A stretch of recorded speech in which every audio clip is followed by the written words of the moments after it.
사실 이제 7월 첫째 주가 맥주 감사주일이 되고요. 룻기는 나중에 1장 22절에 보면 나오미가 모압 지방에서 그의 며느리 모압인 룻과 함께 돌아왔는데 그들이 보리 추수 시작할 때 베들레헴에 이르렀다 해서 이 보리 추수와 관련된 맥주 감사와 관련된 회복의 은혜가 이 말씀에 있는 것이죠. 그래서 이렇게 맥주 감사절을 전후로 해서 룻기를 말씀을 전하고자 합니다. 오늘 본문이 이렇게 시작되고 있습니다. 사사들이 치리하던 때에 그 땅에 흉년이 있더니라. 시기를 이야기해 주는 거죠. 사사들이 다스리던 그때에. 여러분, 사사기 하면 여러분 어떻게 생각이 나십니까? 그때는 왕이 없는 시대죠. 왕이 없어요. 그래서 각기 소견에 오른 대로 행하는 시대입니다. 자기 옳다고 생각하는 대로 살아가는 그런 시대입니다. 이런 시대에 한 가정의 이야기가 아주 구체적이고 섬세하게 우리에게 들려지고 있습니다. 아까 우리가 성경 펼칠 때 보았지만요, 이 사사기가 21장까지 있습니다. 굉장히 두꺼운 성경이죠. 그 뒤로는 사무엘상하라는 또 거대한 성경이 있어요. 두 개의 딱딱한 조개 껍질 사이에 룻기가 살짝 끼어 있습니다. 마치 조개가 있으면 조개 입에 딱 맞물려가지고 진주가 딱 끼어 있듯이 룻기는 그런 책입니다. 그리고 보면 나오미의 삶은 텅 빈 삶이었어요. 열심히 살았는데 이사도 해보고 이렇게 며느리 또 얻어보고 다 이렇게 했는데 텅 비워지는 삶이 된 거예요. 남편 두 아들 뒤에 이 여자 혼자 남은 것입니다. 근데 하나님께서 그 텅 빈 삶을 채워가시죠. 기업 물을 자가 그를 위해서 그 기업을 물어주게 됩니다. 그래서 이스라엘의 민족적 차원에서 보면요, 보아스와 룻의 후손으로 다윗이 오게 되기, 이 사무엘상의 이야기가 되죠. 그래서 이 사사시대에 피폐해졌던 이스라엘이 강력한 이 왕권 통치를 이루게 되고, 다윗의 왕가와 함께 이스라엘은 그 어떤 적들도 넘볼 수 없는 정말 강력한 나라를 이루게 되는 그 사건이 어디로부터 시작되었는가? 이 룻기로부터 시작이 되는 것입니다. 정말 이 흉년이 들었어요. 흉년이. 이게 어떻게 시작돼요? 사사들이 치리하는데 그 땅에 흉년이 드니라. 그럼 흉년이 들었을 때에 정말 다 어렵지 않습니까? 먹을 것도 없는 거예요. 그리고 뭐 살아갈 수 있는 터전도 이렇게 잘 마련되지 않고 육신적으로 어렵습니다. 그래서 이 사람들이 했던 결과가 무엇일까요? 우리나라 힘드니까 이제 미국으로 이민 가자. 좀 잘 사는 나라에 가서 좀 살아보자. 이런 택입니다. 이스라엘 백성 가운데 있었던 이 사람들, 유다 베들레헴에 한 사람이 있었는데, 이렇게 아내도 있고 두 아들도 있는데 모압 지방으로 가버렸어요. 모압 지방으로. 이사를 가버렸어요. 멀리 이민을 가게 된 그런 상황입니다. 여러분, 이 모압 지방은 이렇게 성경 지리를 보면요, 사해로부터 이 갈릴리 바다가 있고 이 사해 바다가 있지 않습니까? 사해로부터 갑자기 솟아오는 고원지대에 있어요. 이 고원지대는 비가 많이 내립니다. 물이 넉넉하고요, 바람이 잘 불어서 목초지가 좋습니다. 아니 척박한 그 이스라엘 유다 땅보다는 그래도 목초지도 많고 물도 좋은 저기 가면 입에 풀칠이라도 하고 살지. 흉년이 너무 오래 되니까 도저히 못 살겠다. 살기 위해서 그렇게 모압 지방으로 가서 거류하였는데 이사를 간 거예요. 그 결과가 어떻게 됐습니까? 그 결과가 어떻게 되었나요? 거기서 살더니 나오미의 남편 엘리멜렉이 죽고, 이렇게 엘리멜렉이 가족들을 데리고 갔는데 엘리멜렉이 죽어버렸습니다. 참 이런 상황이 참 있는 것이죠. 그리고 이제 나오미가 주인공, 나오미의 남편은 엘리멜렉으로 나오죠. 여기 보면 그 사람 이름 엘리멜렉, 맨 처음에 엘리멜렉이라는 이름이 중요했는데 이제는 죽었으니까 이제 나오미의 남편, 나오미가 이제 주인공이 돼서 이 등장을 하는 것입니다. 그들은 하나님의 약속의 땅을 떠나버렸어요. 그리고 참 그 상황 속에서 우리가 뭔가 문제가 생겼다. 하나님의 축복이 있는 땅인데, 그래도 하나님의 백성은 하나님 땅에 다 살아야 되는데 남편이 죽었으니까 이제 나오미가 주권이 있는 거예요. 다시 우리 돌아가서 베들레헴 가자 이렇게 할 수도 있는데 그렇게 하지 않습니다. 이 여인은 굉장한 결단을 내리는데요, 그의 두 아들이 남았을 때에 모압 여자 중에 며느리를 취합니다. 우리 여기서 뼈를 안 묻자. 여기서 마지막까지 성부를 걸자. 아니 이렇게 집 떠나와가지고 우리가 남편 죽어서 돌아가면 베들레헴 우리 고향 가가지고 내가 얼굴이 덜 면목이 없다. 우리 여기 아들들하고 이 여자들하고 여기 모압 지방의 여자들하고 결혼을 하는 거죠.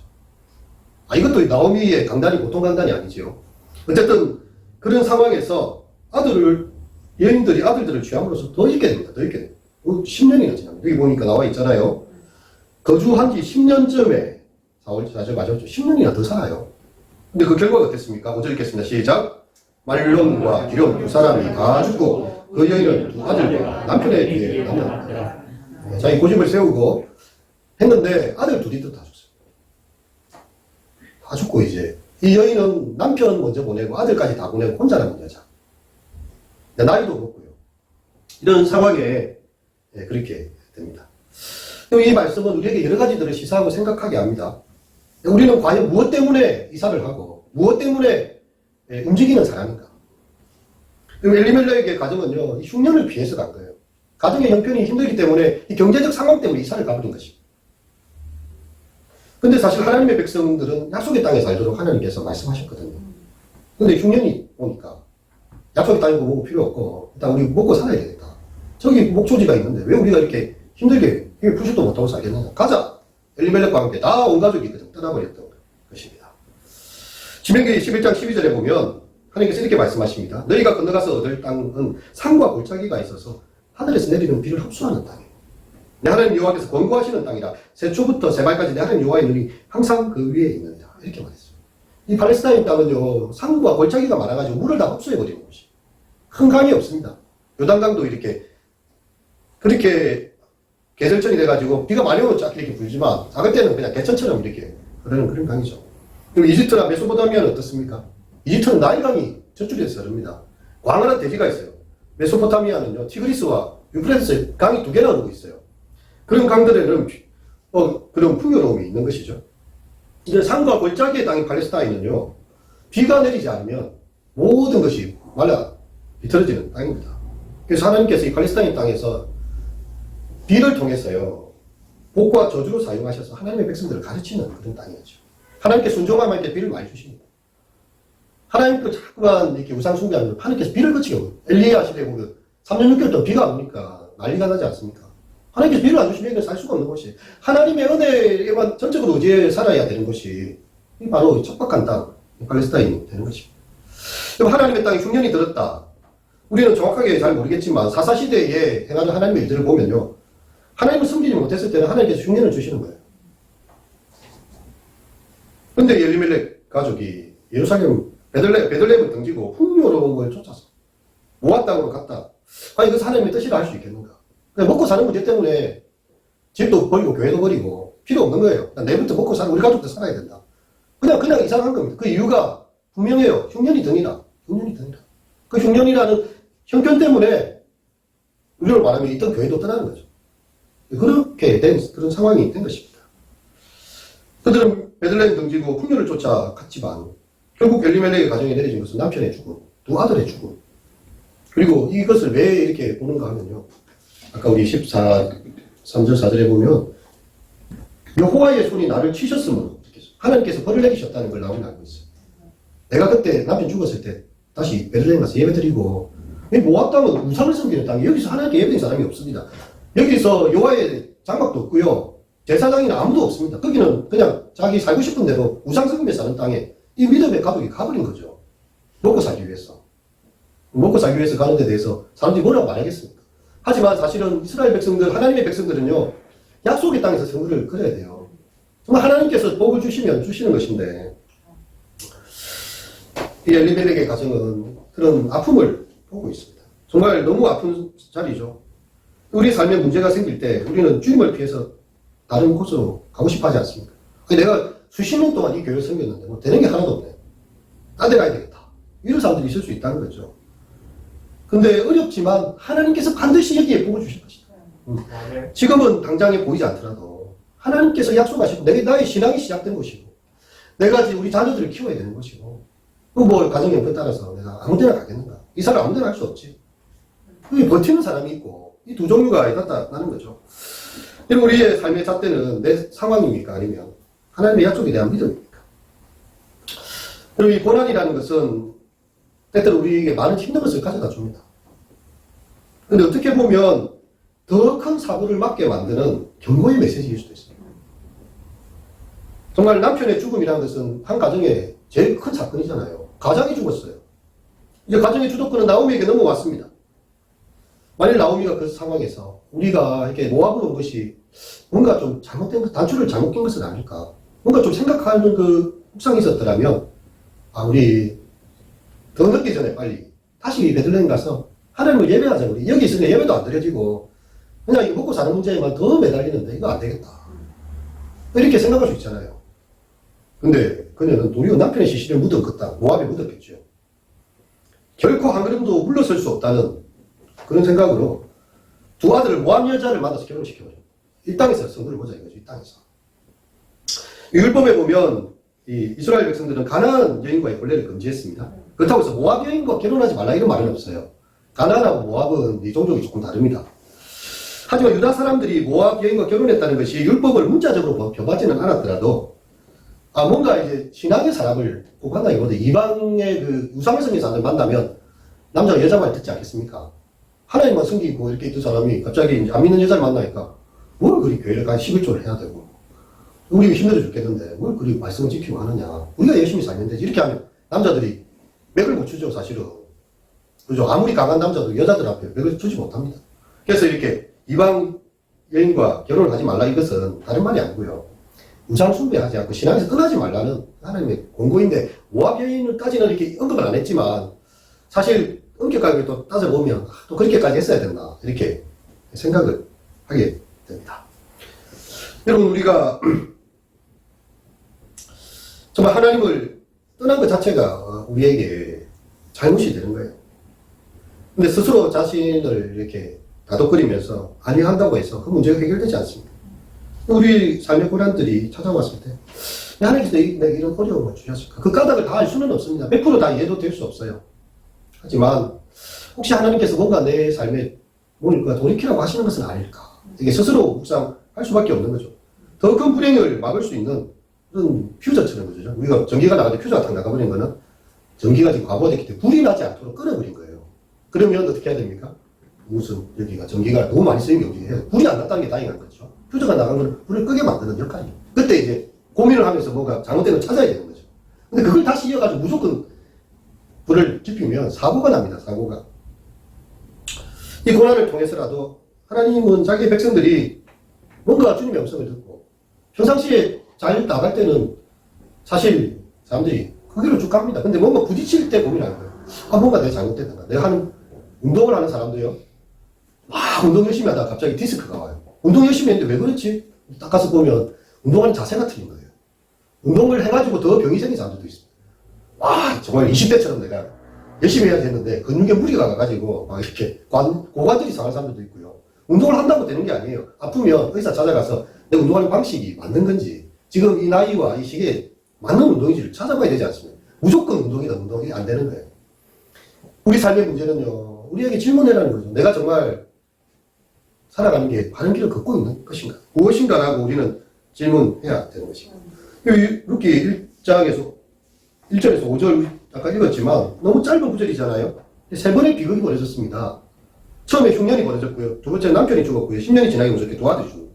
이 여자 입장에서는 두 아들과 남편의 뒤에 남아있는 거죠. 오늘 한 사람이 이제는 너무 처량하지 않습니까? 남편 떠난 것도 앞서 떠난 것도 사실 마음 아픈 일입니다.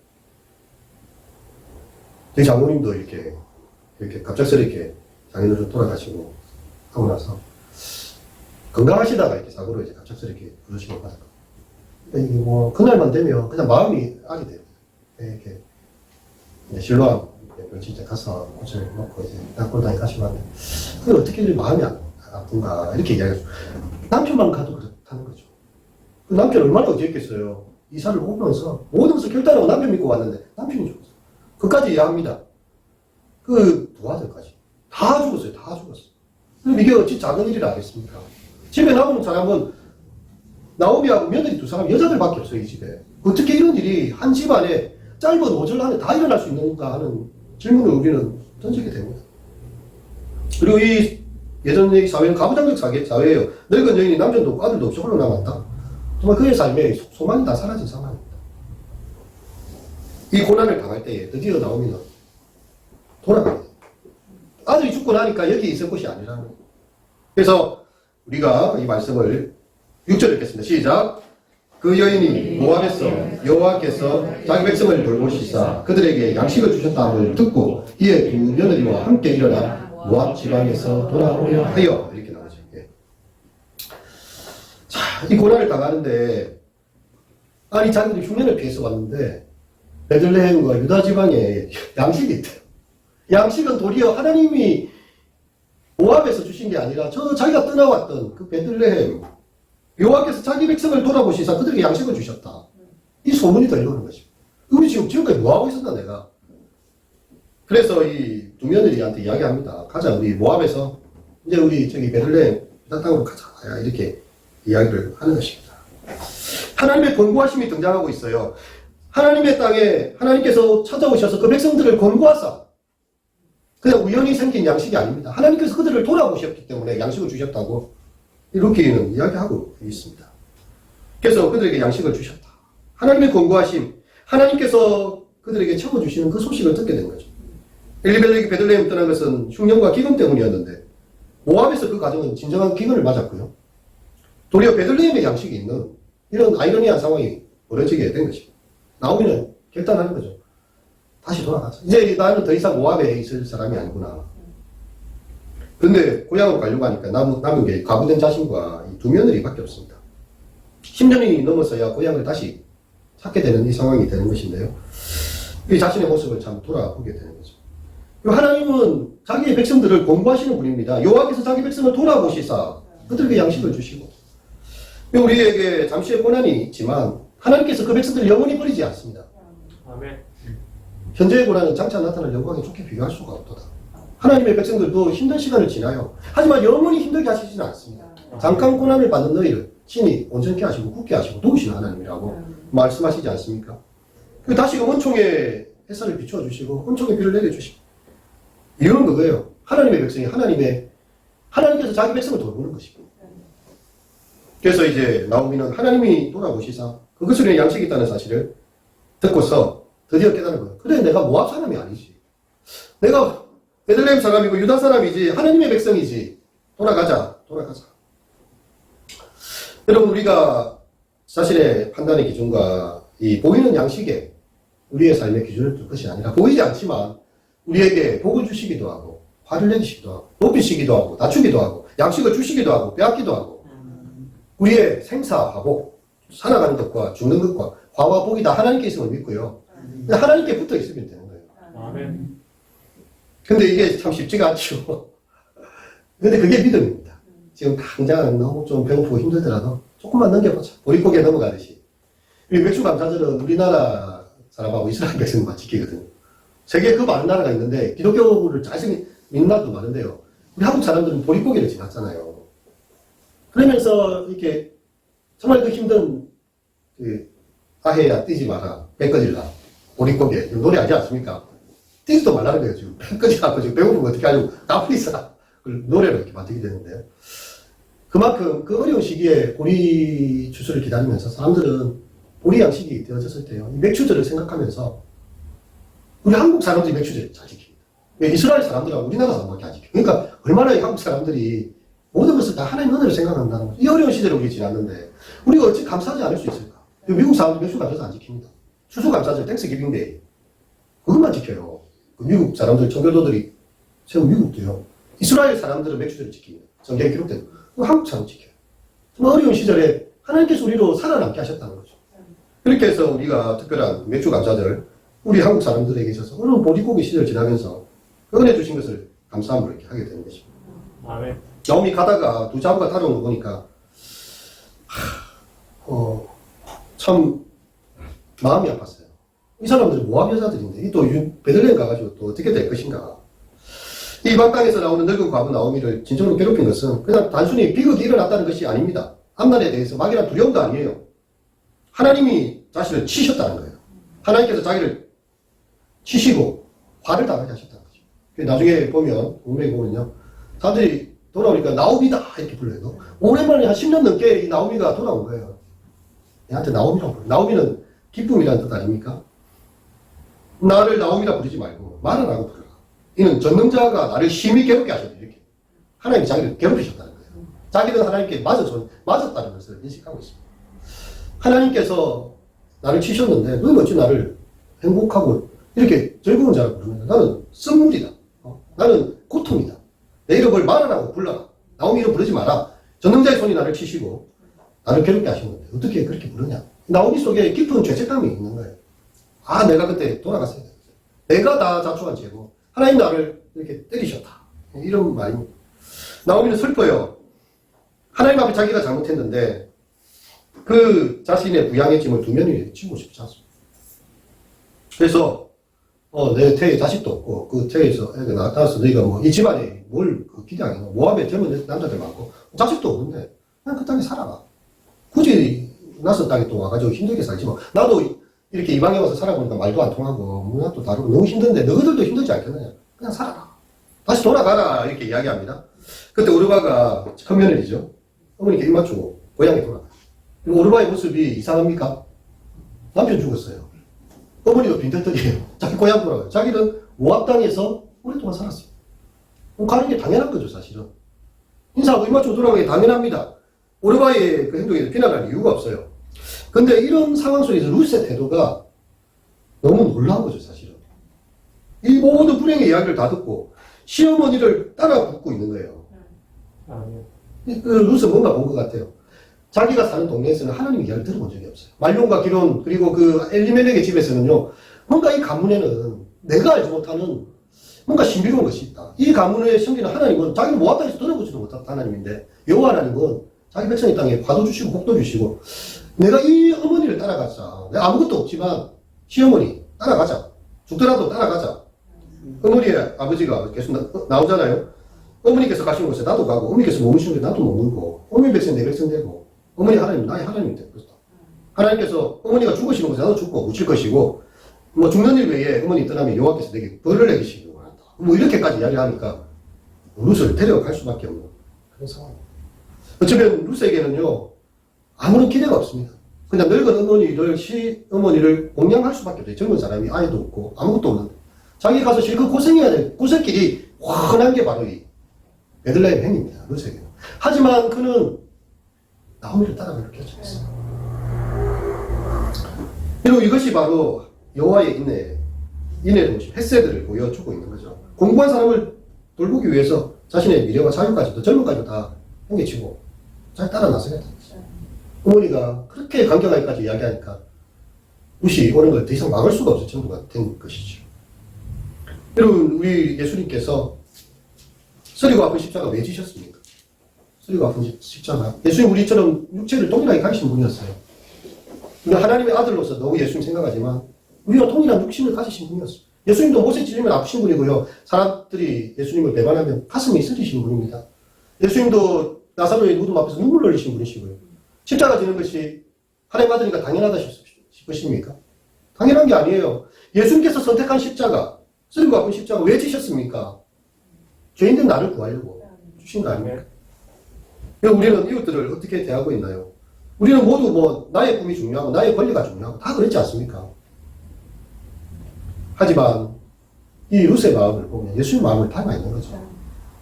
자기 고생길을 원하지만 그 길을 가겠다고 하나님 섬기겠다고 이야기하면서요. 그냥 좀 더 나은 선택 그냥 새로 시집가서 새 집안 이루고 살면 됩니다. 자기 인생이 그렇게 될 수 있어요. 하지만 끝도 없는 이 길. 아무것도 보장되지 않는 길이에요. 그리고 시어머니 따라가서 뭘 그렇게 자기가 하겠습니까? 나중에 보면 그냥 밭한떼기도 없잖아요. 집도 제대로 없잖아요. 그래서 그 주수하는데 흘려놓은 그 모퉁이에 흘려져 있는 이삭죽 씁니다. 이삭죽. 그래가지고 어머니 식사할 만큼 갖다 드리고 뭐 그렇게 하는 일밖에 할 게 없어요. 하지만 그는 그렇게 합니다. 하나님께서 우리에게 주신 예수님께서 우리에게 주신 계명은요 새벽 계명입니다. 너희에게 주노니 서로 사랑하라. 내가 너희를 사랑한 같이 너희도 서로 사랑하라. 너희가 서로 사랑하면 이로써 모든 사람이 너희가 내 제자인 줄 알리라. 아멘. 예수님 공동체에 서로 사랑하는 것이 바로 징표가 되는 거죠. 주님께서는 그분이 십자가 질 필요가 없었음에도 스스로 죄인된 우리를 위해서 끝까지 충성하셨어요. 그리고 이제 우리에게도 이야기합니다. 너도 뭔가 짐을 조금 지고 그렇게 해줄 수 있겠니? 성령님께서 그런 말씀을 하실 때가 있죠. 좀 손해보고 좀 그렇더라도 그 연약한 사람을 조금 돌봐줘. 조금 이해해줘. 참아주라. 여러분 내 자신의 권리를 주장하면 굳이 안 해도 됩니다. 할 의무가 없어요 사실은. 근데 주님의 말씀을 생각하면 아 그래 나도 조금 손해보자. 나도 조금 그렇게 해보자 라고 이야기할 수 있습니다. 오르바는 자기의 신에게 돌아간 거예요. 자기 땅으로 돌아갔다는 것은 모압의 몰렉 신에게 돌아갔다는 말이에요. 나오미는 룻에게도 오르바와 같이 돌아가라 했지만 세 번이나 말하는 그의 말에도 굴하지 않고요. 끝까지 충성되게 그렇게 하는 것이었습니다. 우리가 이웃과 교회를 위해 수고하지만요. 남들이 알아주기는 그냥 무시할 때가 많아요. 아니, 그 교회 가가지고 맨날 헌금한다고 돈 퍼주고. 아니, 어디 봉사를 하러 다녀도 봉사 시간이라도 만들고, 봉사 점수도 만들고, 뭐 아르바이트 하면 돈이라도 버는데, 실컷 번 돈을 왜 교회 갖다 바치냐. 이게 이해가 안 되는 거잖아요. 아니, 세상이 즐겁고 좋은 일이 많은데, 그걸 가갖고 예배당에 딱딱하게 앉아갖고 기도하느냐. 세상 사람들이 보면 이해가 안 되는 일입니다.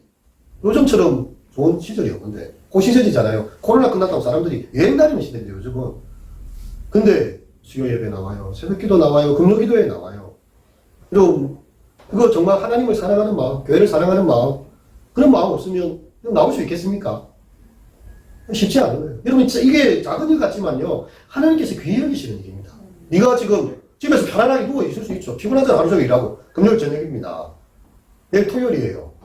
다른 사람들은 이렇게 다 놀러 다니고 막 그냥 쉬는 시간인데, 그 밤에 나와서 기도한다고, 이 더운 날에.